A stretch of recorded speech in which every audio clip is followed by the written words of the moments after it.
ನೀಟ್ನ Mach result ಆದಮೇಲೆ real allotment ಅಂತ ನಡೆಯುತ್ತಲ್ಲ, real ಅಲಾಟ್ಮೆಂಟಲ್ಲಿ ನನಗೆ ಕಾಲೇಜ್ ಸಿಕ್ಕಿದೆ, ನನಗೆ ಕಾಲೇಜ್ ಸಿಕ್ಕಿಲ್ಲ. ಈ ಎರಡೂ ಕಂಡೀಷನ್ಗಳಲ್ಲಿ ನಾನು ಮುಂದಿನ ಪ್ರೊಸೀಜರ್ಗಳನ್ನು ಯಾವುದು ಫಾಲೋ ಮಾಡಬೇಕು, ಯಾವ ಚಾಯ್ಸನ್ನು ತೆಗೆದುಕೊಳ್ಬೇಕು, ಚಾಯ್ಸ್ 1 ಅಂದ್ರೇನು, ಚಾಯ್ಸ್ 2 ಅಂದ್ರೇನು, ಚಾಯ್ಸ್ 3 ಅಂದ್ರೇನು, ಚಾಯ್ಸ್ 4 ಅಂದ್ರೇನು, ಪೂರ್ತಿ ಮಾಹಿತಿಯನ್ನು ಈ ಒಂದು ವಿಡಿಯೋದಲ್ಲಿ ನಾನು ಕೊಡಲಿದ್ದೇನೆ. ಅಷ್ಟೇ ಅಲ್ಲದೆ ಈ ಒಂದು ಮಾಹಿತಿಯನ್ನು ನೀವೇನಾದರೂ ಮಿಸ್ ಮಾಡಿಕೊಂಡ್ರೆ ಬಹಳಷ್ಟು ಸಫರ್ ಆಗಬೇಕಾಗುತ್ತೆ.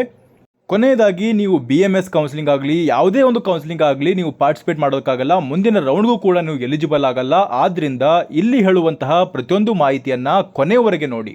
ನಿಮಗೆಲ್ಲರಿಗೂ ಗೊತ್ತಿದೆ, ನಾನು ಕೇವಲ ನೀಟ್ಗೆ ರಿಲೇಟೆಡ್ ಆಗಿರುವಂತಹ ಕಂಟೆಂಟನ್ನು ಮಾಡೋದು, ನೀಟ್ಗೆ ರಿಲೇಟೆಡ್ ಆದಂತಹ ಮಾಹಿತಿಯನ್ನು ಮಾತ್ರ ಈ ಒಂದು ವಿಡಿಯೋದಲ್ಲಿ ನಿಮಗೆ ಕೊಡಲಿದ್ದೇನೆ. ಪೂರ್ತಿ ಇಂಜಿನಿಯರಿಂಗ್, ಅಗ್ರಿಕಲ್ಚರ್, ವೆಟರ್ನರಿ ಈ ರೀತಿಯ ಕೋರ್ಸಸ್ಗಳ ಬಗ್ಗೆ ನಾನು ಮಾತನಾಡ್ತಾ ಇಲ್ಲ. ನೀಟ್ನಲ್ಲಿ ನನಗೊಂದು ಕಾಲೇಜ್ ಸಿಕ್ಕಿದೆ, ನಾನು ಏನು ಮಾಡಬೇಕು ಅಷ್ಟೇ ನಿಮಗೆ ಹೇಳ್ತಾ ಇದ್ದೇನೆ. ಕರ್ನಾಟಕದಲ್ಲಿ ಸೀಟ್ ಸಿಕ್ಕಾಗ ನೀವು ಏನು ಮಾಡಬೇಕು ಎಂಬುದನ್ನು ಮಾತ್ರ ಹೇಳ್ತಾ ಇದ್ದೇನೆ.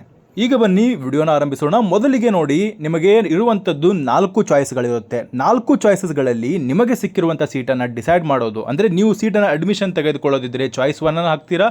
ಆ ರೀತಿಯಲ್ಲಿ ನೀವು ತೆಗೆದುಕೊಳ್ಬೇಕಾದಂತಹ ಡಿಸಿಷನ್ಗಳು 4 ಇರುತ್ತೆ.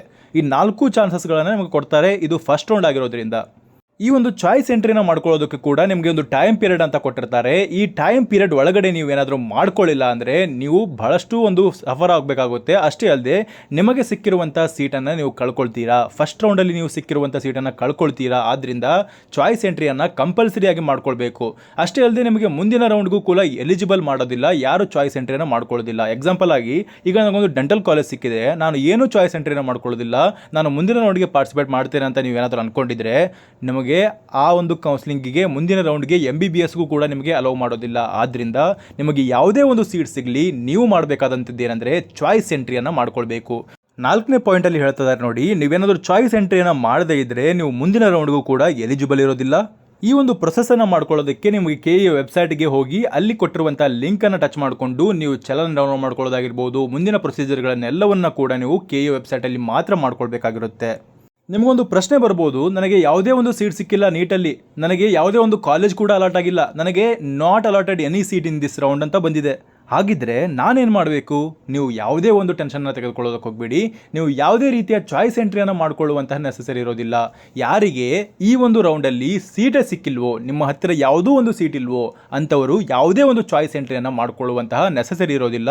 ನೀವು ಆಟೋಮೆಟಿಕ್ಲಿ ನಿಮ್ಮನ್ನು ಸೆಕೆಂಡ್ ರೌಂಡ್ಗೆ ನಿಮಗೆ ಅಲೋ ಮಾಡ್ತಾರೆ ಯಾರಿಗೆ ಸೀಟ್ ಸಿಕ್ಕಿಲ್ವೋ. ಆದರೆ ಸೀಟ್ ಸಿಕ್ಕಂಥವರು ಸುಮ್ಮನೆ ಕೂತ್ಕೊಳ್ಳುವ ರೀತಿಯಲ್ಲಿ ಇರೋದಿಲ್ಲ. ನೀವು ಕಂಪಲ್ಸರಿಯಾಗಿ ಚಾಯ್ಸ್ ಎಂಟ್ರಿಯನ್ನು ಮಾಡಿಕೊಳ್ಳಬೇಕು. ಚಾಯ್ಸ್ 1, ಚಾಯ್ಸ್ 2, ಚಾಯ್ಸ್ 3, ಚಾಯ್ಸ್ 4 ಅಲ್ಲಿ ನೀವು ಒಂದನ್ನು ಸೆಲೆಕ್ಟ್ ಮಾಡಲೇಬೇಕಾಗುತ್ತೆ. ಹಾಗಿದ್ರೆ ಚಾಯ್ಸ್ 1 ಅಂದ್ರೇನು ಅದರ ಬಗ್ಗೆ ತಿಳ್ಕೊಳ್ಳೋಣ ಬನ್ನಿ.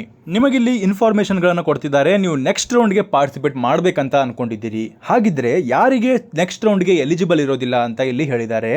ಯಾರ್ಯಾರು ಚಾಯ್ಸ್ 1 ಅನ್ನು ತೆಗೆದುಕೊಂಡಿರ್ತಾರೋ ಅವರಿಗೆ ನೆಕ್ಸ್ಟ್ ರೌಂಡ್ಗೆ ಎಲಿಜಿಬಲ್ ಇರೋದಿಲ್ಲ. ಯಾಕಂದರೆ ಚಾಯ್ಸ್ 1 ಅಂದರೆ ಮೀನಿಂಗ್ ಏನು? ನನಗೆ ಸಿಕ್ಕಿರುವಂಥ ಕಾಲೇಜ್ ನನಗೆ ಬಹಳಷ್ಟು ಇಷ್ಟ ಆಗಿದೆ, 100% ಇಷ್ಟ ಆಗಿದೆ, ನಾನು ಕಾಲೇಜ್ಗೆ ಹೋಗಿ ಅಡ್ಮಿಷನನ್ನು ಮಾಡಿಸ್ಕೊಳ್ತೇನೆ, ಆದ್ದರಿಂದ ನಾನು ಮುಂದಿನ ರೌಂಡ್ಗೆ ಹೋಗೋದಿಲ್ಲ ಅನ್ನೋರು ಮಾತ್ರ ಚಾಯ್ಸ್ 1 ಅನ್ನು ಹಾಕೊಳ್ತಾರೆ. ಯಾರಿಗೆ ಸಿಕ್ಕಿರುವಂಥ ಕಾಲೇಜು, ಎಕ್ಸಾಂಪಲ್ ಆಗಿ ನಾನು ಹಾಕಿರುವಂಥ ಕಾಲೇಜ್ನಲ್ಲಿ ನಾನು BMC ಕಾಲೇಜನ್ನು ಮೊದಲಿಗೆ ಹಾಕಿದ್ದೇನೆ, ನನಗೆ BMC ಕಾಲೇಜ್ ಸಿಕ್ಬಿಟ್ಟಿದೆ, ನಾನು ಕಂಪಲ್ಸರಿಯಾಗಿ ಅಡ್ಮಿಷನ್ ಮಾಡ್ಕೊಳ್ತೇನೆ, ನಾನು 100% ಸ್ಯಾಟಿಸ್ಫೈ ಆಗಿದ್ದೇನೆ ಆ ಕಾಲೇಜ್ಗೆ ಅಂದ ತಕ್ಷಣ ನೀವು ಏನು ಮಾಡ್ಕೊಳ್ತೀರಾ ಗೊತ್ತಾ? ಚಾಯ್ಸ್ 1 ಅನ್ನು ಹಾಕ್ಕೊಂಡು ಅಡ್ಮಿಷನನ್ನು ಮಾಡಿಸ್ಕೊಂಡ್ಬಿಡ್ತೀರಾ.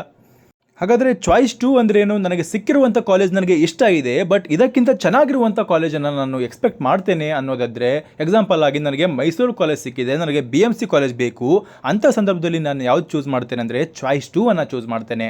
ಅಂದರೆ ನಿಮಗೆ ಇರುವಂಥ ಕಾಲೇಜ್ ನನಗೆ ಇರಲಿ, ನನಗೆ ಈ ಒಂದು ಕಾಲೇಜ್ ನನ್ನ ಹತ್ತಿರ ಇರಲಿ, ಆದರೆ ಇದಕ್ಕಿಂತ ಬೆಟರ್ ಕಾಲೇಜನ್ನು ನಾನು ಎಕ್ಸ್ಪೆಕ್ಟ್ ಮಾಡ್ತೇನೆ, ಆದ್ದರಿಂದ ನಾನು ಮುಂದಿನ ರೌಂಡ್ಗೆ ಹೋಗ್ತೇನೆ ಅಂತ ಇದ್ದರೆ ನೀವು ಚಾಯ್ಸ್ 2 ಅನ್ನು ತೆಗೆದುಕೊಳ್ತೀರಾ. ಹಾಗಾದರೆ ನೀವು ಮುಂದಿನ ರೌಂಡ್ಗೆ ಎಲಿಜಿಬಲ್ ಇರ್ತೀರಾ. ಚಾಯ್ಸ್ 1 ಅಂದರೆ ನೀವು ಮುಂದಿನ ರೌಂಡ್ಗೆ ಎಲಿಜಿಬಲ್ ಇರೋದಿಲ್ಲ, ಆದರೆ ಚಾಯ್ಸ್ 1, 2 ಅಂದರೆ ಕಂಪಲ್ಸರಿಯಾಗಿ ನೀವು ಮುಂದಿನ ರೌಂಡ್ಗೆ ಹೋಗಲೇಬೇಕಾಗುತ್ತೆ ನೀವು ಅಪ್ಗ್ರೇಡೇಷನ್ಗಾಗಿ. ಈಗ ನನಗೆ ಸಿಕ್ಕಿರುವಂಥ ಕಾಲೇಜು ನನಗೆ ಭಾಳಷ್ಟು ದೂರವಾಗುತ್ತೆ, ನನಗೆ ಸ್ವಲ್ಪವೂ ಕೂಡ ಇಷ್ಟ ಆಗಿಲ್ಲ, ನನಗೆ ಉಳಿದ ಯಾವುದೇ ಕಾಲೇಜ್ಗಳು ಸಿಕ್ಕರೂ ಕೂಡ ನಾನು ಓಕೆ ಇದ್ದೇನೆ, ಆದರೆ ನನಗೆ ಸಿಕ್ಕಿರುವಂಥ ಕಾಲೇಜ್ ಮಾತ್ರ ವರ್ಸ್ಟ್ ಕಂಡೀಷನಲ್ಲಿದೆ, ನಾನು ಆ ಕಾಲೇಜಿಗೆ ಜಾಯ್ನ್ ಆಗೋದಿಲ್ಲ ಅಂತ ಆದರೆ ನೀವು ಚಾಯ್ಸ್ 3 ಅನ್ನು ತೆಗೆದುಕೊಳ್ತೀರಾ.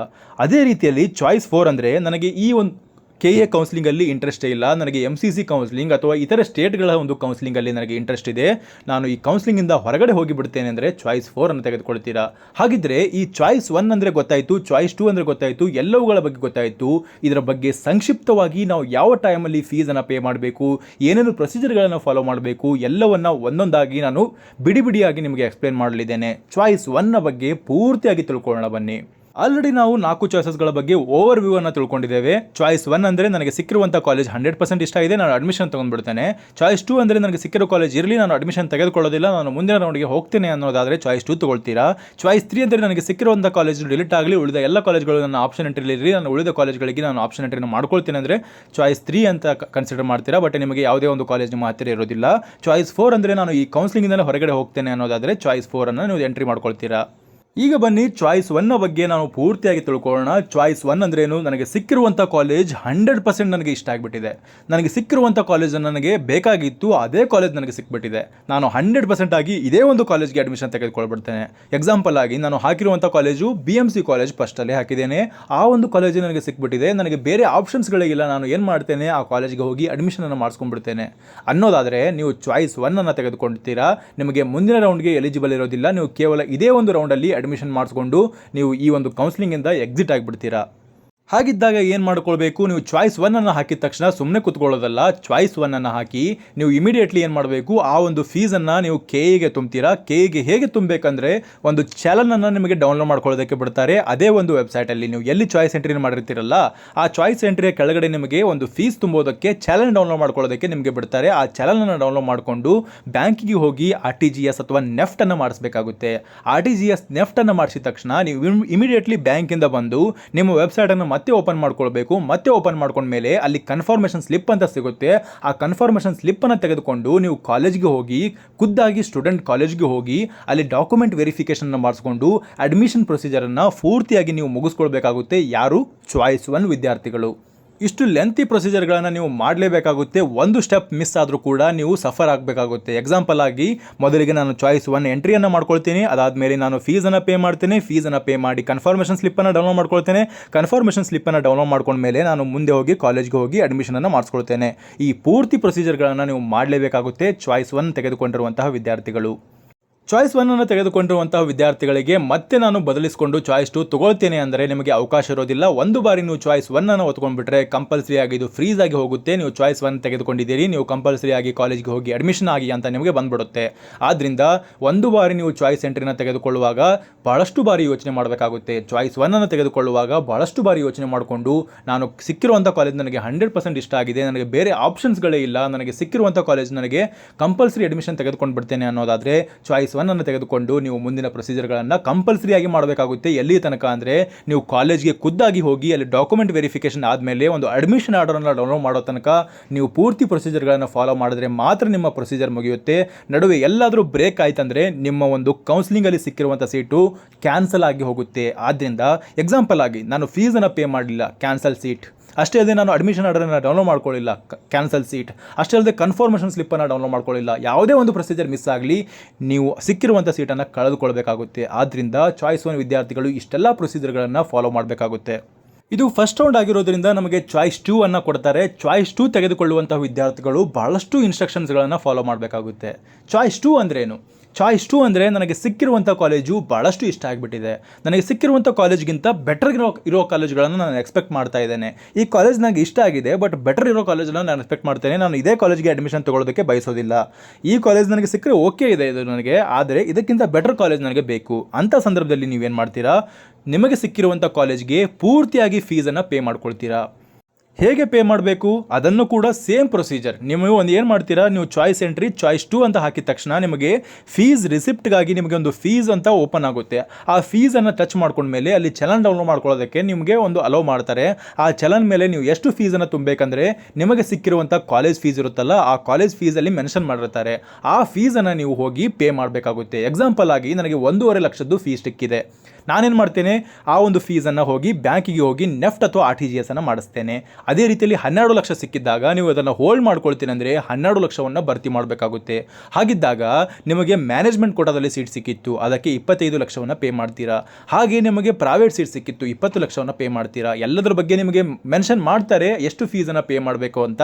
ಅಷ್ಟು ಫೀಸನ್ನು ನೀವು ಹೋಲ್ಡ್ ಮಾಡ್ಕೊಳ್ಳೋದಕ್ಕೆ ನೀವು ಪೇ ಮಾಡಬೇಕಾಗುತ್ತೆ. ಇಷ್ಟು ಫೀಸನ್ನು ಪೇ ಮಾಡ್ಕೊಂಡ್ಮೇಲೆ ನೀವು ಚಾಯ್ಸನ್ನು ಪೇ ಮಾಡ್ಕೊಂಡ್ಮೇಲೆ ನಿಮ್ಮ ಪ್ರೊಸೀಜರ್ ಮುಗಿದು ಹೋಯಿತು. ಚಾಯ್ಸ್ 2 ವಿದ್ಯಾರ್ಥಿಗಳದ್ದು ಅಂದರೆ ಚಾಯ್ಸ್ 2 ಅವರು ಏನು ಮಾಡ್ಕೊಳ್ಬೇಕು, ನೀವು ಸೀಟನ್ನು ಹೋಲ್ಡ್ ಮಾಡ್ಕೊಳ್ಳೋದ್ರ ಜೊತೆಗೆ ಫೀಸನ್ನು ಪೇಮೆಂಟ್ ಮಾಡಿದ್ರೆ ನಿಮ್ಮ ಪ್ರೊಸೀಜರ್ ಮುಗಿದು ಹೋಯಿತು. ಇಷ್ಟೇ. ಚಾಯ್ಸ್ 2 ವಿದ್ಯಾರ್ಥಿಗಳು ಕೇವಲ ಫೀಸ್ ಪೇಮೆಂಟ್ ಮಾಡಿ ಸುಮ್ಮನೆ ಕೂತ್ಕೊಂಡ್ಬಿಡ್ತೀರಾ ನಾವು ನೆಕ್ಸ್ಟ್ ರೌಂಡ್ಗೆ ಹೋಗೋದಕ್ಕೆ. ಇಷ್ಟು ಮುಗಿಸ್ಕೊಂಡ್ಬಿಟ್ರೆ ಚಾಯ್ಸ್ 2 ವಿದ್ಯಾರ್ಥಿಗಳದ್ದು ಮುಗೀತು. ಆದರೆ ಭಾಳಷ್ಟು ಇಂಪಾರ್ಟೆಂಟ್ ಆಗಿರುವಂತಹ ಮಾಹಿತಿ ಏನೆಂದರೆ, ನಿಮಗೆ ಸಿಕ್ಕಿರುವಂಥ ಕಾಲೇಜ್ ಇದೆ ನೋಡಿ, ಆ ಕಾಲೇಜ್ನ ಕೆಳಗಡೆ ಇರುವಂತಹ ಎಲ್ಲ ಕಾಲೇಜ್ಗಳು ಕೂಡ ಡಿಲೀಟ್ ಆಗಿ ಹೋಗುತ್ತೆ. ಯಾಕೆ ಅಂದರೆ ನನಗೆ ಇಲ್ಲಿ ತಿಳಿದಿರುವಂಥ ಮಟ್ಟಿಗೆ ಏನಂದರೆ, ನಿಮಗೆ ಅಪ್ಗ್ರೇಡೇಷನ್ ಅಂತ ನಿಮಗೆ ಕೊಡ್ತಾರಲ್ಲ, ಅಪ್ಗ್ರೇಡೇಷನ್ ಅಂದರೆ ಮೀನಿಂಗ್ ಏನು? ಮೇಲೆ ಇರುವಂಥ ಕಾಲೇಜ್ಗಳಿಗೆ ಅಪ್ಗ್ರೇಡ್ ಆಗೋದು ಅಂದರೆ ನಿಮ್ಮ ಪ್ರಿಯಾರಿಟಿಯ ಮೇಲೆ ನಾವು ಅಪ್ಗ್ರೇಡೇಷನ್ ಹಾಕ್ಕೊಂಡು ಹೋಗ್ತೇವೆ. ಅದಕ್ಕಾಗಿ ಕೆಳಗಡೆ ಇರೋದಕ್ಕೆ ಏನಂತ ಕರೀತಾರೆ, ಡೌನ್ವರ್ಡ್ ಅಂತ ಕರೀತಾರೆ, ಡೌನ್ ಗ್ರೇಡೇಷನ್ ಆಗುತ್ತೆ. ಆದ್ದರಿಂದ ಅಪ್ಗ್ರೇಡೇಷನ್ ಮಾಡ್ಕೊಳ್ಬೇಕು. ನಾವು ಅಪ್ಗ್ರೇಡೇಷನ್ ಮಾಡ್ಕೊಳ್ಬೇಕಾದ್ದರಿಂದ ಈ ಒಂದು ಚಾಯ್ಸ್ 2 ಅಂದರೆ ಮೀನಿಂಗ್ ಏನು, ನಾನು ಕೇವಲ ಈ ಸೀಟ್ ಇರಲಿ, ಇದಕ್ಕಿಂತ ಚೆನ್ನಾಗಿರುವಂಥ ಕಾಲೇಜು, ಆದ್ದರಿಂದ ನಾವು ಪ್ರಿಯಾರಿಟಿ ಮೇಲೆ ಹಾಕೊಂಡಿದ್ದೇವೆ, ಆದ್ದರಿಂದ ಮೇಲ್ಗಡೆ ಇರುವಂಥ ಕಾಲೇಜ್ಗಳು ನಮ್ಮ ಆಪ್ಷನ್ ಎಂಟ್ರಲ್ಲಿ ಮಾತ್ರ ಇರುತ್ತೆ, ಕೆಳಗಡೆ ಇರುವಂಥ ಕಾಲೇಜ್ಗಳು ನಮಗೆ ಕಾಣಿಸೋದಿಲ್ಲ. ಆದ್ದರಿಂದ ಸಿಕ್ಕಿರುವಂಥ ಕಾಲೇಜ್ ನನಗೆ ಮಂಡ್ಯ ಕಾಲೇಜ್ ಸಿಕ್ಕಿದೆ. ಮಂಡ್ಯ ಕಾಲೇಜ್ನ ಮೇಲ್ಗಡೆ ಯಾವ ಕಾಲೇಜ್ಗಳು ಇರ್ತವೆ, BMC, ಅಟಲ್ ಬಿಹಾರಿ ವಾಜಪೇಯಿ ಮತ್ತು ಮೈಸೂರು, ಈ ಕಾಲೇಜ್ಗಳು ನಮಗೆ ಮಾತ್ರ ಕಾಣಿಸುತ್ತೆ. ಕೆಳಗಡೆ ಇರುವಂತಹ ಅನೇಕ ಕಾಲೇಜ್ಗಳು, ಬೆಳಗಾವಿ ಕಾಲೇಜು, ನಾವು ಇಟ್ಕೊಂಡಿರುವಂಥ ಕಾಲೇಜ್ಗಳು ನಮಗೆ ಯಾವುದೂ ಕೂಡ ಕಾಣಿಸೋದಿಲ್ಲ. ಕೇವಲ ಮೇಲ್ಗಡೆ ಇರುವಂಥ ಕಾಲೇಜ್ಗಳು ನಮಗೆ ಮಾತ್ರ ಆಪ್ಷನ್ ಎಂಟ್ರಿಲಿರುತ್ತೆ. ಅದನ್ನು ಮಾತ್ರ ನಾವು ಅದಲು ಬದಲು ಮಾಡ್ಕೊಳ್ಬೋದು, ಡಿಲೀಟ್ ಮಾಡ್ಕೊಳ್ಬೋದು ಮಾತ್ರ. ಅದನ್ನು ಹೊರತುಪಡಿಸಿದರೆ ನಮಗೆ ಕೆಳಗಡೆ ಇರುವಂಥ ಕಾಲೇಜ್ಗಳು ನನಗೆ ಬೇಕು ಅಂದರೂ ಕೂಡ ನಮಗೆ ಸಿಗೋದಿಲ್ಲ. ಹೀಗಿದ್ದಾಗ ಈಗ ಎಕ್ಸಾಂಪಲ್ ಆಗಿ ನನಗೆ ಮಂಡ್ಯ ಕಾಲೇಜ್ ಸಿಕ್ಕಿದೆ, ನನಗೆ ಮುಂದಿನ ರೌಂಡಲ್ಲಿ ನಾನು ಮೇಲ್ಗಡೆ ಯಾವುದೋ ಒಂದು ಕಾಲೇಜ್ ಹಾಕೊಂಡಿದ್ದೆ, ಆ ಕಾಲೇಜ್ ಸಿಕ್ಬಿಡ್ತು. ಸಿಕ್ಕ ಮೇಲೆ ನನಗೆ ಮಂಡ್ಯ ಬೇಕಾಗಿತ್ತು, ನನಗೆ ಮುಂಚೆ ಸಿಕ್ಕಿರುವಂಥ ಕಾಲೇಜೇ ಬೇಕಾಗಿತ್ತು ಅಂದರೆ ನಿಮಗೆ ಅದಕ್ಕೆ ಅವಕಾಶ ಇರೋದಿಲ್ಲ. ನಿಮಗೆ ಒಂದು ಬಾರಿ ಅಪ್ಗ್ರೇಡೇಷನ್ ಆಗಿ ಸೆಕೆಂಡ್ ರೌಂಡಲ್ಲಿ ಸೀಟ್ ಸಿಕ್ಕಾಗ ಆ ಕಾಲೇಜ್ಗೆ ಕಂಪಲ್ಸರಿ ಆಗಿ ಅಡ್ಮಿಷನ್ ತೆಗೆದುಕೊಳ್ಬೇಕು. ಅದನ್ನು ಹೊಟ್ಟು ನಾನು ಹಳೆಯ ಕಾಲೇಜ್ ನನಗೆ ಬೇಕು ಅಂದರೂ ಕೂಡ ನಿಮಗೆ ಸಿಗೋದಿಲ್ಲ. ಒನ್ ಟೈಮ್ ನಿಮಗೆ ಏನಾದರೂ ಅಪ್ಗ್ರೇಡೇಷನ್ ಆಗಿಬಿಟ್ರೆ ಹಳೆಯ ಕಾಲೇಜು ಕನ್ಸಿಕ್ವೆನ್ಸಿಯಲ್ ವೇಕೆನ್ಸೀಸಲ್ಲಿ ಹೋಗಿ ಅದು ಬೇರೆಯವರಿಗೆ ಅಲಾಟ್ ಆಗುತ್ತೆ. ಕನ್ಸಿಕ್ವೆನ್ಷಿಯಲ್ ವೇಕೆನ್ಸೀಸ್ ಅಂದರೆ ಏನು? ಈಗ ನೀವು ಬಿಟ್ಟಿರುವಂಥ ಸೀಟ್ ಇರುತ್ತೆ ನೋಡಿ. ಎಕ್ಸಾಂಪಲ್ ಆಗಿ ನನಗೆ ಮಂಡ್ಯ ಕಾಲೇಜ್ ಸಿಕ್ಕಿತ್ತು, ನಾನು ಮಂಡ್ಯ ಬಿಟ್ಟು ಮೈಸೂರು ಕಾಲೇಜಿಗೆ ಜಾಯ್ನ್ ಆದೆ. ಆಗ ನನ್ನ ಮಂಡ್ಯ ಸೀಟ್ ಏನಾಗುತ್ತೆ, ಮಂಡ್ಯ ಸೀಟ್ ಕನ್ಸಿಕ್ವೆನ್ಷಿಯಲ್ ವೇಕೆನ್ಸೀಸ್ ಅಂತ ಇದೇ ರೌಂಡಲ್ಲಿ ಫಿಲ್ ಆಗುತ್ತೆ. ಅಂದರೆ ಸೆಕೆಂಡ್ ರೌಂಡಲ್ಲಿ ಫಿಲ್ ಆಗೋದ್ರಿಂದ ನಿಮಗೆ ಆ ಒಂದು ಸೀಟ್ ಮತ್ತೆ ಸಿಗೋದಿಲ್ಲ. ಆದ್ದರಿಂದ ಹೇಳ್ತಾ ಇರೋದು, ಚಾಯ್ಸ್ ಎಂಟ್ರಿಯಲ್ಲಿ ನೀವು ಸೆಕೆಂಡ್ ಚಾಯ್ಸನ್ನು ತೆಗೆದುಕೊಂಡ ಮೇಲೆ ಒಂದು ಕಾಲೇಜ್ ನಿಮಗೆ ಅಪ್ಗ್ರೇಡೇಷನ್ ಆದರೆ ಅಪ್ಗ್ರೇಡೆಡ್ ಕಾಲೇಜನ್ನು ಮಾತ್ರ ನೀವು ಎಕ್ಸ್ಪೆಕ್ಟ್ ಮಾಡಬೇಕು ಹೊರತು ಹಿಂದಿನ ಕಾಲೇಜನ್ನು ನೀವು ಕೇಳುವಂತಿರೋದಿಲ್ಲ. ಆದ್ದರಿಂದ ಚಾಯ್ಸ್ 2 ಅನ್ನು ತೆಗೆದುಕೊಂಡಿರುವಂಥ ವಿದ್ಯಾರ್ಥಿಗಳು ಮೇಲ್ಗಡೆ ಇರುವಂಥ ಕಾಲೇಜ್ಗಳನ್ನು ಬಹಳಷ್ಟು ಗಮನ ಇಟ್ಕೊಂಡು ನೋಡ್ಕೊಳ್ಬೇಕಾಗುತ್ತೆ. ಸಿಕ್ಕ ಮೇಲೆ ನೀವು ಬೇರೆ ಆಪ್ಷನ್ಸ್ಗಳನ್ನು ಚೇಂಜ್ ಮಾಡ್ಕೊಳ್ತೀನಿ ಅಂದರೆ ನಿಮಗೆ ಸಿಗೋದಿಲ್ಲ. ಕೇವಲ ಸಿಕ್ಕಿರುವಂಥ ಕಾಲೇಜಿಗೆ ಕಂಪಲ್ಸರಿ ಆಗಿ ಅಡ್ಮಿಷನ್ ತೆಗೆದುಕೊಳ್ಬೇಕಾಗುತ್ತೆ. ಇನ್ನೊಂದು ಡೌಟ್ ಬರ್ಬೋದು ನಿಮಗೆ, ಕಾಷನ್ ಡಿಪಾಸಿಟ್ ಅಂದ್ರೇನು? ನಾನು ಸೆಕೆಂಡ್ ರೌಂಡ್ಗೆ ಎಂಟ್ರಿ ಆಗೋದಕ್ಕಿಂತ ಮುಂಚೆ 1 ಲಕ್ಷ ಕಾಷನ್ ಡಿಪಾಸಿಟನ್ನು ಇಡಬೇಕು ಅಂದರೆ ಎಲ್ಲರೂ ಕೂಡ ಇಡಬೇಕಾ? ಇಲ್ಲ. ಯಾರ್ಯಾರು ಚಾಯ್ಸ್ 2 ಅನ್ನು ತೆಗೆದುಕೊಳ್ತೀರಿ, ಯಾರ್ಯಾರು ಸೀಟನ್ನು ಹೋಲ್ಡ್ ಮಾಡಿಕೊಂಡು ಕಾಲೇಜಿನ ಫೀಸನ್ನು ತುಂಬ್ತೀರಿ, ಅಂಥವರು ಯಾವುದೇ ಒಂದು ಕಾಷನ್ ಡಿಪಾಸಿಟನ್ನು ಕೆಗೆ ಕೊಡುವಂತಿರೋದಿಲ್ಲ. ಆದರೆ ಯಾರ್ಯಾರಿಗೆ ಸೀಟೇ ಸಿಕ್ಕಿಲ್ವೋ, ಯಾರ್ಯಾರಿಗೆ ಚಾಯ್ಸ್ 3 ಅನ್ನು ಹಾಕೊಂಡಿರ್ತೀರೋ, ಯಾರ ಹತ್ತಿರ ಒಂದೂ ಸೀಟ್ ಇಲ್ವೋ, ಅವರು ಕೆಗೆ 1 ರೂಪಾಯಿನೂ ಕೂಡ ಪೇ ಮಾಡಿಲ್ವೋ ಅಂಥವರು ಕಾಷನ್ ಡಿಪಾಸಿಟನ್ನು ಪೇ ಮಾಡಬೇಕು. ಎಷ್ಟು ಕಾಷನ್ ಡಿಪಾಸಿಟನ್ನು ಪೇ ಮಾಡಬೇಕು ಅದರ ಬಗ್ಗೆ ನಾನು ಮುಂದಿನ ವಿಡಿಯೋದಲ್ಲಿ ಎಕ್ಸ್ಪ್ಲೇನ್ ಮಾಡಿದ್ದೇನೆ. ನಾರ್ಮಲ್ ಆಗಿ ನಿಮಗೆ ಗೌರ್ಮೆಂಟ್ ಸೀಟ್ ಬೇಕಾಗಿದ್ದರೆ 1 ಲಕ್ಷ ಪೇ ಮಾಡ್ತೀರಾ, ಹಾಗೆ ನಿಮಗೆ ಪ್ರೈವೇಟ್ ಸೀಟ್ ಬೇಕಾಗಿದ್ದರೆ 12 ಲಕ್ಷವನ್ನು ಪೇ ಮಾಡ್ತೀರಾ. ಇದು ಕಾಷನ್ ಡಿಪಾಸಿಟ್ನ ರೂಲ್ಸ್ಗಳಿರುತ್ತೆ.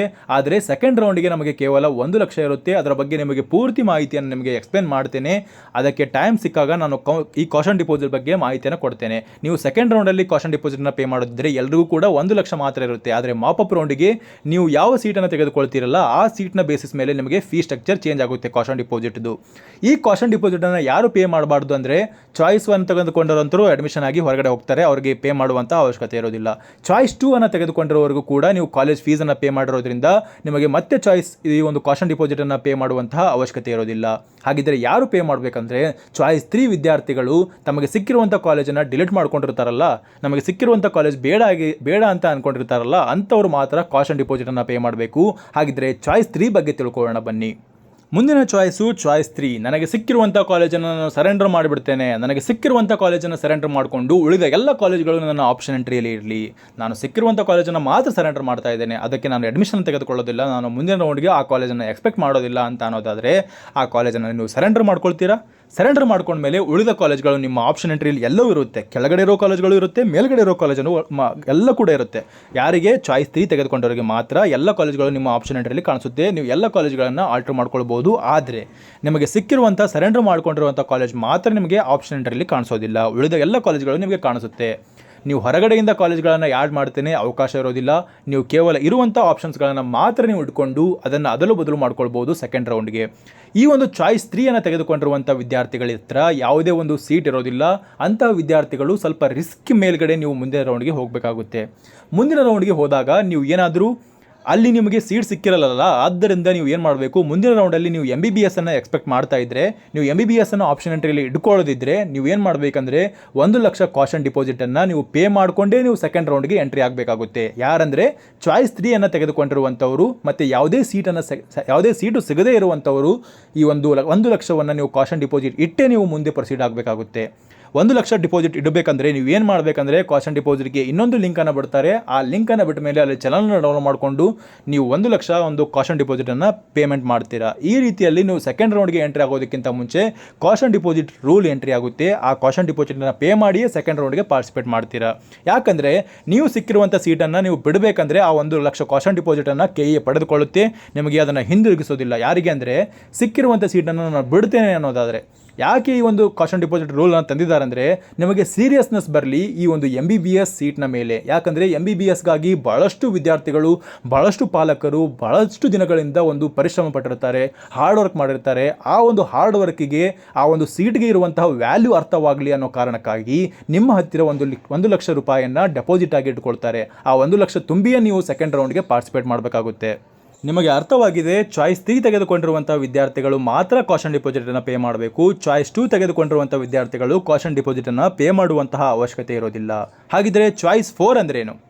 ಚಾಯ್ಸ್ 4 ಅಂದರೆ ನನಗೆ ಸಿಕ್ಕಿರುವಂಥ ಕಾಲೇಜು ಖಂಡಿತವಾಗಿ ನನಗೆ ಇಷ್ಟ ಇಲ್ಲ, ನಾನು ಈ ಒಂದು MBBS ಕರ್ನಾಟಕದಲ್ಲಿ ಮಾಡೋದೇ ಇಷ್ಟ ಇಲ್ಲ, ನಾನು MCC ಕೌನ್ಸಿಲಿಂಗ್ ಥ್ರೂ ನಾನು ಏಮ್ಸ್ ಕಾಲೇಜ್ ಅಥವಾ ಜಿಪ್ಮರ್ ಕಾಲೇಜ್ಗಳನ್ನು ಎಕ್ಸ್ಪೆಕ್ಟ್ ಮಾಡ್ತೇನೆ, ಅಥವಾ ನನಗೆ ಯಾವುದೋ ಒಂದು ಕೌನ್ಸಿಲಿಂಗ್ MCC ಅಷ್ಟೇ ಅಲ್ಲದೆ ನಮಗೆ ಮಹಾರಾಷ್ಟ್ರದಲ್ಲಿ ಕಾಲೇಜ್ ಬೇಕಾಗಿದೆ, ನನಗೆ ಆಂಧ್ರ ಪ್ರದೇಶದಲ್ಲಿ ಕಾಲೇಜ್ ಬೇಕಾಗಿದೆ, ನಾನು ಅಲ್ಲಿ ಕೌನ್ಸಿಲಿಂಗಲ್ಲಿ ಪಾರ್ಟಿಸಿಪೇಟ್ ಮಾಡ್ತೇನೆ, ನನಗೆ ಕರ್ನಾಟಕದ ಕೌನ್ಸಿಲಿಂಗಲ್ಲಿ ಸ್ವಲ್ಪ ಕೂಡ ಇಂಟ್ರೆಸ್ಟ್ ಇಲ್ಲ ಅನ್ನೋರು ಚಾಯ್ಸ್ 4 ಎಂಟ್ರಿ ಮಾಡ್ಕೊಳ್ತೀರಾ. ಇದರ ಬಗ್ಗೆ ಜಾಸ್ತಿ ಮಾಹಿತಿ ನಿಮಗೆ ಅವಶ್ಯಕತೆ ಇಲ್ಲ ಅಂತ ಅಂದ್ಕೊಳ್ತೇನೆ.